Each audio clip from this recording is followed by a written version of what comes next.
Punjabi programme बैठक के विच अज असीं मौजूद हाँ चकक्का साबका चेयरमैन यूसी मुतकालस मलिक साबर साहब के दफ्तर च बैठे हाँ। अज मेरे नाल जिहड़ियां दो शख्सियत बैठियां, एक मलिक साबर साहब के साहबजादे साबका वाइस चेयरमैन यूसी मुतकालस मलिक सदाकत साहब जिन्होंने तलक भी चकक्का नाल ही है, और मेरे दूसरी तरफ मौजूद हैं एक सियासी समाजी कारकुन मलिक आसम। इन्हां बिजनेस के इलावा सियासत के नाल बड़ा लगाव है। अज असी जो प्रोग्राम कर रहे हैं बैठक के साड़ा प्रोग्राम करने का मकसद इस तरह है कि जिस तरह इलैक्शन की गहमा गहमी है, हर तरफ इलैक्शन का शोर है, और अज चकक्का एक जलसे का इनकाद भी किया गया पाकिस्तान मुस्लिम लीग नून की तरफों, और उस NA 60 के बिलाल अजहर कियानी, PP 25 के चौधरी नदीम हादम साहब, और PP 24 के जोड़े यावर कमाल साहब जोड़े सबका पहले ऑलरेडी पाकिस्तान तरीके इंसाफ की तरफों भारी अक्सरीयत इलैक्शन जिते सन, उन्होंने मदू किया गया सी। उस हवाले असी गल करने सी। पहला सवाल करने मलिक सदाकत साहब नाल। मलिक साहब, जिस तरह इलैक्शन का गहमा गहमी है, तुसी अपने इलाके वास्ते क्या सोच रखने हो, क्या करना चाहते हो? जी बिस्मिल्लाहिर्रहमानिर्रहीम। शाह साहब, मैं अपने इलाके वास्ते जिस तरह मेरे वालद साहब पहला बहुत काम किए नहीं थे, मेरा पहले ही प्राटी है ओवरहेड ब्रिज की, जी मेरी गल भी हुई है MNA बिलाल अजहर कियानी नाल, और यावर साहब नाल भी गल हुई है एक डिस्पेंसरी वास्ते इत्थे साढ़े पिंड वास्ते, जी 3-4 पिंड इन्हां वास्ते एक डिस्पेंसरी जरूरी है। उस तो इलावा इत्थे साढ़े बच्चों का जिहड़ा स्कूल है, हाई स्कूल बने, इत्थे कमरियां की कमी है, ठीक है, वो बहुत जरूरी है। मलिक साहब, तुसी दसो, जिस तरह मौजूदा हालात जा रहे हैं चकक्का दे विच काफ़ी ऐसे काम नहीं होए, चकक्का तो इलावा भी बाहर के इलाकों भी, क्या तुसी भी इन्हां सियासतियों का कोई मुतालबात रखे? नहीं, मुतालबात साढ़े यही नहीं कि साढ़े जो तीनों चारों पिंड न, इन्हें हमेशा मुस्लिम लीग नून हमेशा पोलिंग विन कराया है। मुतालबात साढ़े यही हो सन कि इंशाल्लाह जो लोगों ने मसाइल जायज़ वो हल किए जान, और इन्हां दी जड़ा मेन मसला है वो ब्रिज के हवाले नाल है, दूसरा जनाजा गाह के हवाले नाल है, दूसरा कब्रस्तान के हवाले नाल है, ये मसाइल हल किए जाए। मतलब साहब, क्या है जरूरी तो नहीं है कि तुसी जिस तरह बाकी लोगों की तरह अपने मफादात की खातर पाकिस्तान मुस्लिम लीग नूं सपोर्ट कर रहे हो? नहीं, कोई मफाद नहीं है। अल्हम्दुलिल्लाह साडा एक विजन है कि मुस्लिम लीग नून जड़ा है और वाहिद जमात है जी मुश्किलात नूं निकाल सकनी है, क्योंकि तुहाडे सामने मैं जिस तरह कि 3.5 साल दौर है तरीके इंसाफ का, उन्हें सवाए इस दे कि किसी चोर डाकू कहण दे कोई एक मनसूबा भी उन्हें अपने दौर में पाए तक नहीं पहुंचा। लेकिन मलिक साहब, अगर देखा जाए, इस तो पहले 3 दफ़ा पाकिस्तान मुस्लिम लीग नून की हुकूमत आई सी, उस दे विच भी कोई अमल दरामद उस तरह नज़र नहीं आया। वो शाह जी बिल्कुल आया, क्योंकि 2013 में नवाज शरीफ शहबाज शरीफ की हुकूमत आई सी, जिस तरह लोड शेडिंग का उन्हें खात्मा किया हुआ है। उसके बाद दहशतगर्दी सी, जिस तरह कराची च अमन अमान उन्हें पैदा किया हुआ है, वो सारा आवाम के सामना में। और दूसरा ये है कि इंशाल्लाह हुण भी जरा महंगाई के हवाले नाल जा रहा है, आवाम बहुत ज़्यादा परेशान है, इंशाल्लाह वो मुस्लिम लीग नून ही उन्होंने निकाल सकती है। मलिक साहब, तुसी जिस तरह साबका वाइस चेयरमैन यूसी मुतकालस भी रहे हो, और अगर जेलम की गल की जाए साड़ी दीना तहसील की, यूसी मुतकालस बहुत बड़ी तहसील है,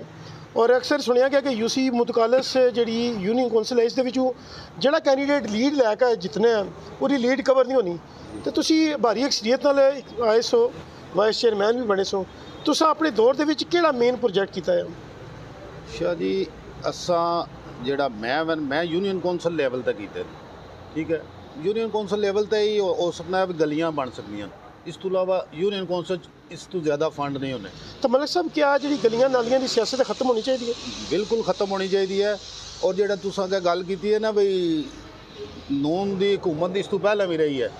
इस तो पहला अगर रही है तो जितने साढ़े पिंड काम होए ना, लड़कियां का स्कूल आई, लड़कियां का आई, ये सारा कुछ, और जो स्टेडियम बने हैं ये मुस्लिम लीग नून की हुकूमत नहीं देता है। लेकिन वो फंड सर फंड जारी नून की हुकूमत होए सन। 2017 में फंड जारी होए सन स्टेडियम च, क्योंकि ये स्टेडियम मंजूर जो कराया सी, मैं खुद मौजूद सा, नीफा बासी साहब आए सन, मैं रफियाज साहब सन, ये उन्हें ही मंजूर कराया सी, तो फंड भी उसले जारी हो गए सन।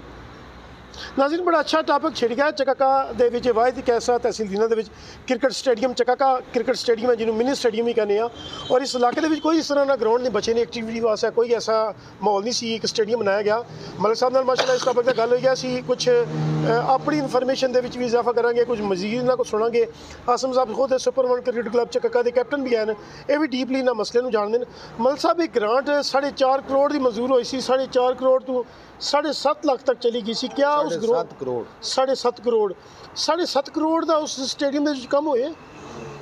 ਨਹੀਂ ਹੋਇਆ ਅਸਲ ਤੁਸੀਂ ਕਹਿ ਰਹੇ ਹੋ ਨਾ ਵੀ 2017 ਚ ਇਹ ਨਹੀਂ ਸੀ ਗ੍ਰਾਂਟ ਮਨਜ਼ੂਰ ਹੋਈ ਠੀਕ ਹੈ ਜੀ 2017 ਚ ਅਗਰ ਨਹੀਂ ਸੀ ਹੋਈ ਸਟੇਡੀਅਮ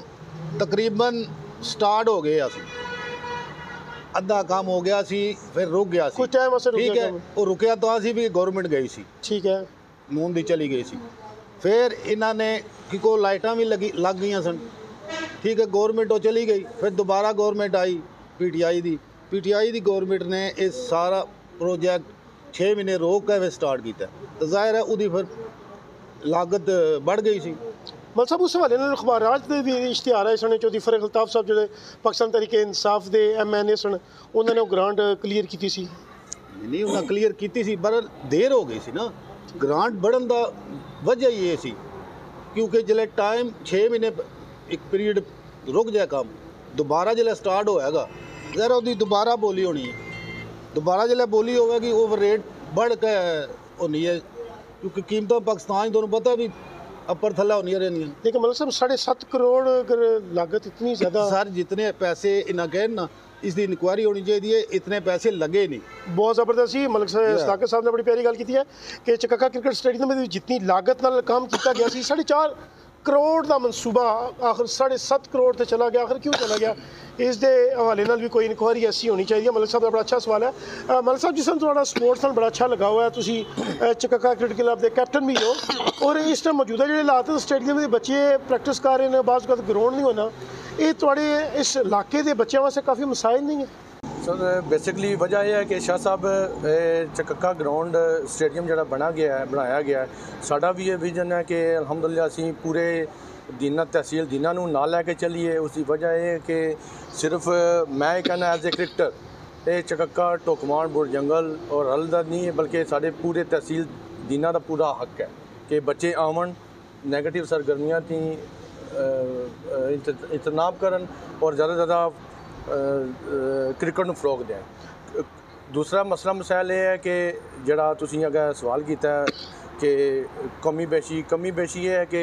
एक क्राउड की सिटिंग नहीं है दूसरा मेन इशू है कि जड़ियाँ हुण विकटां हैन बहुत नाकस है इंशाल्लाह साडी ट्राई है कि इंशाल्लाह कि असीं फिल पहला तो अपने मसले मसाइल अगर अपने कैंडीडेटा अगर रखांगे अगर ना होया असीं अपनी मदद आप देते हैं इंशाल्लाह रमज़ान में विकटां दोबारा पट गए नईयां बना के इंशाल्लाह कि अच्छियां विकटां तैयार करेंगे मलिक साहब एक और सवाल है जिस तरह मलिक साहब के छोटे भाई मलिक काशिफ साहब यूके तो भी आए हैं और बड़ी लुक आफ्टर कर रहे हैं ग्रां के वाले नाल ग्रां दे विच भी थोड़े काफ़ी मसाइल हैं जिस तरह लोगों के घर तो बिजली दी तारां गुजरियां ने सियासत नूं बार बार उस कहने के बावजूद ही मलिक साहब भी क्योंकि थोड़ा सियासत नाल तल्लक है तुसीं भी सियासी समाजी कारकुन हो तो उन्हें मसाइल नहीं आ रहे हो रहे कि एक दो घर ऐसे हैं कि बारिश आने की वजह तो पूरा घर अर्थ हो जाना है और दूसरे घर मुंतकिल हो जाने तो इस हवाले नाल क्या सियासी थोड़ी कोई हेल्प आउट करेंगे जी इंशाल्लाह हेल्प आउट करेंगे पहले तो गल तुहानूं दसां जी असां कि अज तुहाडे सामने सी कि जलसा सी साडे ग्रां दा मलिक साहब नूं अल्लाह पाक जन्नत फिरदौस वाला मकाम अता फरमाए उन्हां दी बाद साडा पहला इलैक्शन है लेकिन अज अलहमदुलिल्लाह चकक्का टोकवान बुर जंगल पहले इलाका ने उन्होंने अलहमदुलिल्लाह दसिया कि असी जिस तरह उन्हें वफा की है 35-40 साल खिदमत की है उन्हें इंशाल्लाह साबित किया है और मजीद जड़ा इंशाल्लाह 8 फरवरी जड़ा इंशाल्लाह मजीद साबित करेंगे शहर नूं जिता के और अपना उन्होंने वफावां नूं इंशाल्लाह पाए तकमील तक पहुँचाएंगे मल साहब तुसीं अपने वालिद साहब के नक्शे कदम तो उस तरीके नाल चलने की कोशिश करोगे कि किस उस वाले जी जी बिल्कुल चल रहे हैं कोशिश के करांगे मैं तो 2000 च पहला इलैक्शन लड़िया कौंसलर का तो मैं इसे वास्ते इस फील्ड च आया भी बजुर्गों ने नक्शे कदम ते चलां तो इंशाल्लाह चलने हैं पे लोगों ने दुख दर्द भी शामिल होने बिल्कुल तुसी सर्वे कर लो तुहानूं खुद पता चल जाएगा भी मैं उन्होंने नक्शे कदम ते आया हाँ या नहीं ये दफ्तर इसे वजह तो आबाद किया है भी वालिद साहब ने जिहड़ा काम रुकिया उन्होंने जाण नाल वो जारी रहे ਮਤਲਬ ਸਾਹਿਬ ਜਿਸ ਸਮਾਂ ਇਲੈਕਸ਼ਨ ਦੀ ਗਹਿਮਾ ਇਸ ਸਮੇਂ ਇਲੈਕਸ਼ਨ ਦਾ ਬਹੁਤ ਜ਼ਿਆਦਾ ਜ਼ੋਰ ਹੈ, ਤੁਸੀਂ ਆਪਣੇ ਲੋਕਾਂ ਨੂੰ ਆਪਣੇ ਵਾਲੇ ਇਲਾਕਾ ਨੂੰ ਜਿਹੜੇ 4-5 ਤੁਹਾਡੇ ਵੱਡੇ ਗ੍ਰਾਂ ਉਹਨਾਂ ਨੂੰ ਕੀ ਮੈਸੇਜ ਦੇਣਾ ਚਾਹੁੰਦੇ ਹੋ? ਮੈਸੇਜ ਇਹ ਦੇਣਾ ਚਾਹੁੰਦੇ ਆ ਵੀ ਤੁਸੀਂ ਵੱਧ ਚੜ੍ਹ ਕੇ ਹਿੱਸਾ ਲਵੋ ਔਰ 8 ਤਾਰੀਖ ਨੂੰ ਮੁਸਲਿਮ ਲੀਗ ਨੂਨ ਨੂੰ ਜਿਤਾਓ, ਸ਼ੇਰ ਨੂੰ ਜਿਤਾਓਗੇ ਤੁਹਾਡੇ ਸਾਰੇ ਮਸਲੇ ਹੱਲ ਹੋ ਜਾਣਗੇ। ਕਿ ਅਗਰ ਕੁਝ ਲੋਕ ਜਿਹੜੇ ਤੁਹਾਡੇ ਨਾਲ ਖੜੇ ਨਹੀਂ ਹੋਣੇ ਦੂਸਰੀਆਂ ਪਾਰਟੀਆਂ ਨੂੰ ਵੋਟ ਦਿਓਗੇ, ਕਿਆ ਉਹਨਾਂ ਨਾਲ ਤੁਸੀਂ ਖਿਆਲ ਰੱਖੋਗੇ ਐਸੇ ਮਸਾਇਲ ਦੇ ਵਿੱਚ? ਸਰ ਜਿਹੜਾ ਸਾਡੇ ਨਾਲ ਚੱਲੇ ਜਾਂ ਨਾ ਚੱਲੇ ਅਸੀਂ ਉਹਨਾਂ ਨਾਲ, ਠੀਕ ਅਸੀਂ ਕੋਈ ਇੰਤਕਾਮੀ ਸਿਆਸਤ ਨਹੀਂ, ਨਾ ਮੇਰੇ ਬਜ਼ੁਰਗਾਂ ਕੀਤੀ ਹੈ ਤੇ ਨਾ ਮੈਂ ਕਰਨੀ ਹੈ। ਅਸੀਂ ਹਾਲੀ ਵੀ ਜਿਹੜਾ ਸਾਨੂੰ ਪਤਾ ਹੋਣਾ ਵੀ ਕਿਹੜਾ ਬੰਦਾ ਸਾਡੇ ਨਾਲ ਹੈ ਜਾਂ ਨਹੀਂ, ਜਿਹੜਾ ਵੀ ਸਾਡੇ ਕੋਲ ਆਵੇਗਾ ਉਹਦੇ ਕੰਮ ਹੋਵੇਗਾ, ਚਾਹੇ ਉਹਨੇ ਵੋਟ ਦਿੱਤੀ ਹੈ ਜਾਂ ਨਹੀਂ ਦਿੱਤੀ ਜਾਂ ਅੱਗੋਂ ਨਹੀਂ ਦੇਣ ਲਾ, ਬੇਸ਼ੱਕ ਅਸੀਂ ਫਿਰ ਵੀ ਉਹਨਾਂ ਦੀ ਮਦਦ ਕਰਾਂਗੇ। ਮਤਲਬ ਸਾਹਿਬ ਤੁਸੀਂ ਕੀ ਮੈਸੇਜ ਦੇਣਾ ਚਾਹੁੰਦੇ ਹੋ ਆਪਣੇ ਇਲਾਕੇ ਨੂੰ ਇਸ ਵਾਲੇ ਨੂੰ? ਸਰ ਇਹ ਮੈਸੇਜ ਦੇਣਾ ਚਾਹੁੰਦੇ ਹਾਂ ਕਿ ਜਿਸ ਤਰ੍ਹਾਂ ਮਲਕ ਸਾਹਿਬ ਨੇ 35-40 ਸਾਲ ਖਿਦਮਤ ਕੀਤੀ ਹੈ ਇਸ ਗ੍ਰਾਂ ਦੀ, ਇਨਸ਼ਾਅੱਲਾ 8 ਤਾਰੀਖ ਸ਼ੇਰ ਨੂੰ ਜਿਤਾ ਕੇ ਇਹ ਸਾਬਤ ਕਰਨ ਕਿ ਮਲਕ ਸਾਹਿਬ ਸਾਡੇ ਦਿਲਾਂ 'ਚ ਜ਼ਿੰਦਾ ਹੈ ਸਨ, ਪਹਿਲਾਂ ਵੀ ਆਏ ਸਨ, ਹੁਣ ਵੀ ਆਏ ਸਨ ਔਰ ਇਨਸ਼ਾਅੱਲਾ ਹਮੇਸ਼ਾ ਰਹਿਣਗੇ। ਮਲਕ ਸਾਹਿਬ ਇੱਕ ਹੋਰ ਬੜਾ ਇੰਪੋਰਟੈਂਟ ਜਿਹਾ ਸਵਾਲ ਹੈ ਔਰ ਇਸ ਮੌਕੇ ਤੇ ਮੈਂ ਆਪਣੇ ਨਾਜ਼ਰੀਨ ਦੇ ਸਾਹਮਣੇ ਸਵਾਲ ਕਰਨਾ ਜ਼ਰੂਰੀ ਵੀ ਸਮਝਦਾ। ਜਿਸ ਤਰ੍ਹਾਂ ਮਲਕ ਸਾਹਿਬ ਦੇ ਦੌਰ ਮਲਕ ਸਾਬਰ ਸਾਹਿਬ ਦੇ ਦੌਰ ਦੇ ਵਿੱਚ ਤੁਹਾਡੇ ਵਾਲਿਦ ਮੁਹਤਰਮ ਸੁਣਨਾ ਇੱਕ ਅੱਛੇ ਤਰੀਕੇ ਨਾਲ ਆਪਣੀ ਜ਼ਿੰਦਗੀ ਗੁਜ਼ਾਰੀ ਹੈ ਇਹਨਾਂ ਇਲਾਕਿਆਂ ਦੇ ਵਿੱਚ, ਗ੍ਰਾਂ ਦੇ ਵਿੱਚ ਅਗਰ ਕੋਈ ਮਸਲਾ ਮਸਾਇਲ ਹੋ ਜਾਣਾ ਸੀ ਥਾਣੇ ਜਾਣ ਤੋਂ ਪਹਿਲਾਂ ਉਹ ਤੁਹਾਡੇ ਦਫ਼ਤਰਾਂ 'ਚ ਆਉਣਾ ਸੀ, ਕਿਆ ਉਹ ਰੀਤ ਤੁਸੀਂ ਬਰਕਰਾਰ ਰੱਖੋਗੇ? ਇਨਸ਼ਾਅੱਲਾ ਰੱਖਾਂਗੇ। ਇਹ 8 ਤਾਰੀਖ ਇਹਦਾ ਰਿਜ਼ਲਟ ਤੁਸੀਂ ਦੇਖੋਗੇ ਨਾ ਤਾਂ ਉਹੀ ਰੀਤ ਰਹੇਗੀ ਜਿਹੜੀ ਵਾਲਿਦ ਸਾਹਿਬ ਦੀ ਸੀ। ਪੁਲਿਸ ਪਹਿਲਾਂ ਇੱਥੇ ਆਵੇਗੀ ਦਫ਼ਤਰ, ਉਸ ਤੋਂ ਬਾਅਦ ਉਹ ਪਿੰਡ 'ਚ ਜਾਏਗੀ। ਤੁਸੀਂ ਉਹਨਾਂ ਲੋਕਾਂ ਦੇ ਨਾਲ ਛਾਨਾ ਬਿਛਾਨਾ ਖੜੇ ਹੋ? ਮੈਂ ਹਰ ਬੰਦੇ ਨਾਲ ਰਾਤ ਨੂੰ 12 ਵਜੇ 2 ਵਜੇ ਜਿਸ ਟਾਈਮ ਹੀ ਕਰਨਗੇ ਮੈਂ ਹਾਜ਼ਰ ਹਾਂ। ਜਿਸ ਟਾਈਮ ਮੇਰੇ ਨਾਲ ਰਾਬਤਾ ਕਰਨਗੇ ਮੇਰਾ ਫੋਨ ਆਨ ਹੋਣਾ ਤਾਂ ਕੋਈ ਐਸਾ ਮਸਲਾ ਨਹੀਂ। ਬਹੁਤ ਸ਼ੁਕਰੀਆ ਜੀ। ਨਾਜ਼ਰੀਨ ਜਿਸ ਤਰ੍ਹਾਂ ਤੁਸੀਂ ਸਾਡਾ ਪ੍ਰੋਗਰਾਮ ਦੇਖ ਰਹੇ ਹੋ, ਅੱਜ ਬੈਠਕ ਅਸੀਂ ਚੱਕਾ ਸਾਬਕਾ ਚੇਅਰਮੈਨ ਯੂਸੀ ਮੁਤਕਾਲਿਸ ਮਲਕ ਸਾਬਰ ਸਾਹਿਬ ਮਰਹੂਮ ਉਹਨਾਂ ਦੇ ਦਫ਼ਤਰ ਮੌਜੂਦ ਆ ਸੀ ਔਰ ਪ੍ਰੋਗਰਾਮ ਕਰਨ ਦਾ ਮਕਸਦ ਇਹ ਸੀ ਕਿ ਕੁਝ ਐਸੇ ਸਵਾਲਾਤ ਸਨ ਜਿਹੜੇ ਤੁਹਾਡੇ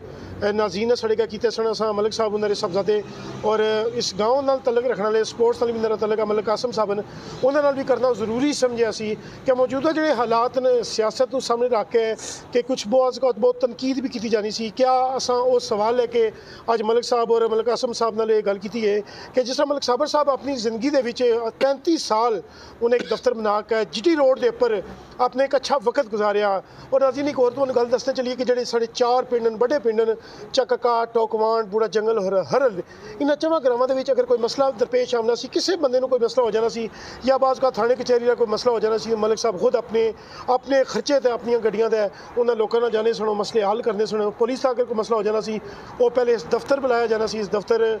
ਸੀਨ ਆਊਟ ਕੀਤਾ ਜਾਣਾ ਆ। ਇੱਕ ਗੱਲ ਹੋਰ ਭਾਈ, ਤੁਹਾਨੂੰ ਮੈਂ ਖੁਸ਼ਖਬਰੀ ਕੱਲ੍ਹ ਜਾਂ ਪਰਸੋਂ ਦੇ ਦਿਆਂਗਾ। ਚੱਕੇ ਨੂੰ ਮੈਂ ਬਲਦੀਆ 'ਚ ਕਢਾ ਲਿਆ ਤਾਂ ਇਹਦਾ ਰਿਟਨ ਸਬੂਤ ਤੁਹਾਨੂੰ ਮੈਂ ਕੱਲ੍ਹ ਜਾਂ ਪਰਸੋਂ AC ਸਾਹਿਬ ਬਹਿਣਗੇ,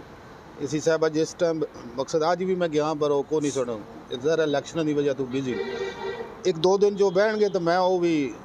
जी बहुत शुक्रिया। और मलिक साहब कह रहे हैं कि मैं अपनी एफर्ट से अपना जोर जिस तरह भी लगाया है और जिस तरह भी दरवाज़ा खटखटाया वो मैं बल्दिया च कटाता है, माशाल्लाह अच्छी एफर्ट है। और मेन मकसद कहते इसी कि असी मलिक साहब नाल भी जाना चाहते हैं कि क्या अपने वालिद साहब के नक्शे कदम से चल सकणगे, अगर चल सकणगे तो अपने इलाके वाले वास्ते वो के कुछ कर सकते हैं और के कुछ सोच रखते हैं। तुसां प्रोग्राम दे विच देखिया। इसे दे नाल सैयद अमीर अहमद शाह नूं इजाज़त दिओ। अल्लाह हाफिज़।